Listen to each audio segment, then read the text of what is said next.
Hey, glory holes. I hope you have some time to kill because boy, do I have a story to tell you. While things remain ongoing on the Bertha front, I have identified 3 of the Reddit users who have also stalked and harassed me on other social media platforms. The first 2 ladies go by the Reddit username WeeMonster4713 and Dragonfly1181. When they're not using these identities, they're known as Casey and Jody.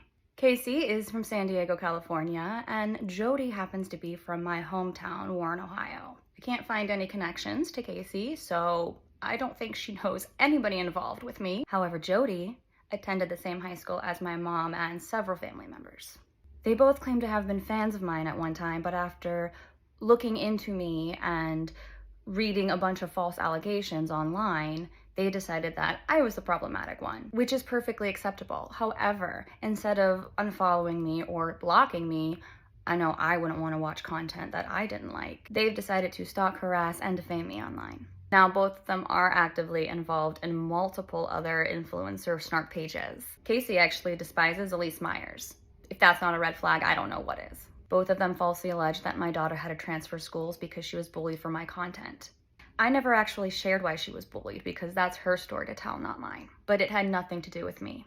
Jody also claims I've been arrested, which is news to me. Casey has sexualized my children and claimed I profit off my deceased child. I'm genuinely curious to know how many of you actually know that I have a deceased child because I honestly don't talk about her a lot. When I do, it's so that other women don't have to feel alone. From what I can tell, Casey, you don't know that loss. How dare you say that when you have no clue what it's like to bury your child?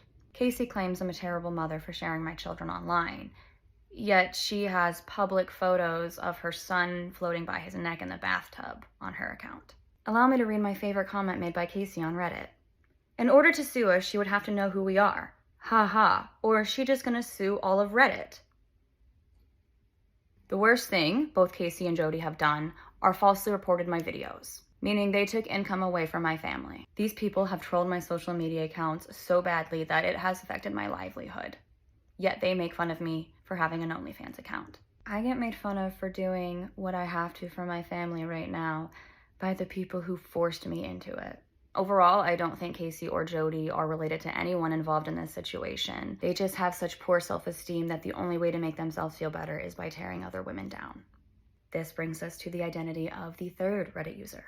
My heart is racing right now because I don't know if we're about to get a sequel or what. The other day, I received a few comments on one of my videos from a user claiming to live near me, that I've made all of this up in my sick mind, that every person in the allotment thinks I'm a train wreck and a laughingstock. After some digging, you know who you are and thank you, the Reddit user known as InsideTrust7299 is a 68-year-old woman by the name of Susan. It appears Susan does in fact live on my road, but I have never met her. I would not recognize her as someone who lives in my neighborhood, yet she claims to not only know the entire situation, but also what all 200 plus residents in our allotment also feels about me. She also falsely alleges that I am a drug user and neglect my children.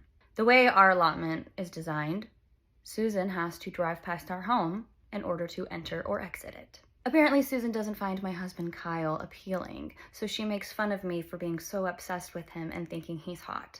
Are you not supposed to feel that way about your husband? I share mine and Kyle's relationship because there is so much negativity surrounding marriage out there that I think it's good to show some good relationships. My 12-year-old daughter's bus stop is across the street from Susan's home.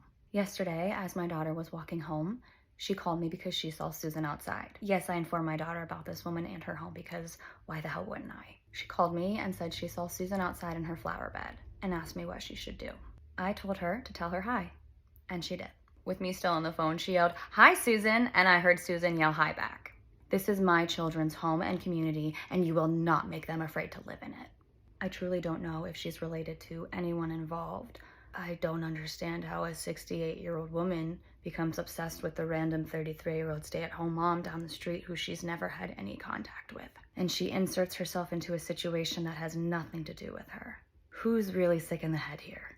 After I revealed that I knew the identity of one of the Reddit users, another Reddit user, I'm a Stylin' Boy, emailed VidCon telling them that I was a criminal and should not be allowed to speak. You're playing games with people's lives. I am not making this video to attack these individuals.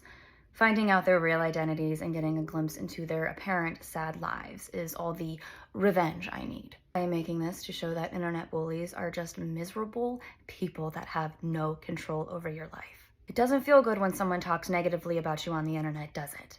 I'm making this video to show that creators are real people with real families and real bills to pay. Just because we are so open with sharing our lives doesn't give you the right to screw with them. And lastly, I am making this video to say that influencers and creators are the people who have built these social media apps, and we deserve to have our work better protected.